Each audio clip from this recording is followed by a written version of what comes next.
Hey all, நான் சௌந்தர்யா பேசுகிறேன். இன்னைக்கு நம்ம என்ன பார்க்க போகிறோம் அப்படின்னு பார்த்தா ஒரு சின்ன மோட்டிவேஷன் ஸ்டோரி பார்க்கலாம். என்னன்னா, ஒரு பறவை இருந்தது.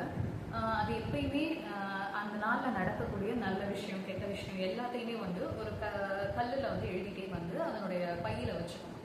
ஸோ இப்படி எல்லாமே ஒவ்வொரு நாளும் நடக்கிற நல்ல விஷயங்கள் கெட்ட விஷயங்கள் எல்லாத்தையுமே இப்படியே அதனுடைய பையில முதுகில் சுமந்துட்டே போகுது.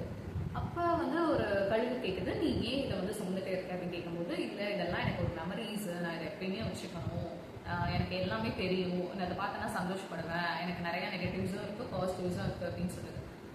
போக போக அதனுடைய சுமைகள் வந்து ரொம்ப அதிகமாக ஆரம்பிச்சிருச்சு. அதனுடைய கற்களுடைய வெயிட் அதிகமாக இருக்கிறதுனால அது வந்து அதனால பறக்க முடியாமல் இறந்துருது. அப்போ வந்து அந்த கழுகு சொல்லுது, இவ்வளோ சுமைகளை தூக்கிட்டு போகிறதுனால தன்னை இழந்து இறக்குற நிலைமை வந்துடுச்சு அப்படின்னு சொல்லுது. ஸோ இதே டே டு டே லைஃப்பில் நமக்குமே பொருந்தும், எனக்கும் பொருந்தும். ஏன்னா என்னுடைய சில கதைகள் எல்லாத்தையுமே வந்து நம்ம பாஸ்ட் உள்ள தான் நம்ம இன்னும் வச்சுட்டே இருக்கோம். அதை வந்து நம்ம மூவ் பண்ணுறது ரொம்ப கஷ்டம். பட் ஆனால் மூவ் பண்ணி ஆகணும். அது ஒரு விதமான கஷ்டம் தான். பட் அந்த பறவை மாதிரி தான் நம்மளோட லைஃப்மே. நம்ம அதை ரொம்ப எடுத்துகிட்டு போயிட்டே இருந்தோன்னா நமக்கு தான் அதனுடைய வலிகள் அதிகமாகும். அப்புறம் மென்டலாகவும் ஃபிசிக்கலாகவும் நம்ம தான் ரொம்ப அஃபெக்ட் ஆகும். ஸோ அன்றைக்கி நடக்கிறத அன்றைக்கி என்ஜாய் பண்ணுங்கள். கஷ்டம் இருந்ததுன்னா எழுதுங்க, எழுதிட்டு அதை அப்படியே மறந்துடுங்க.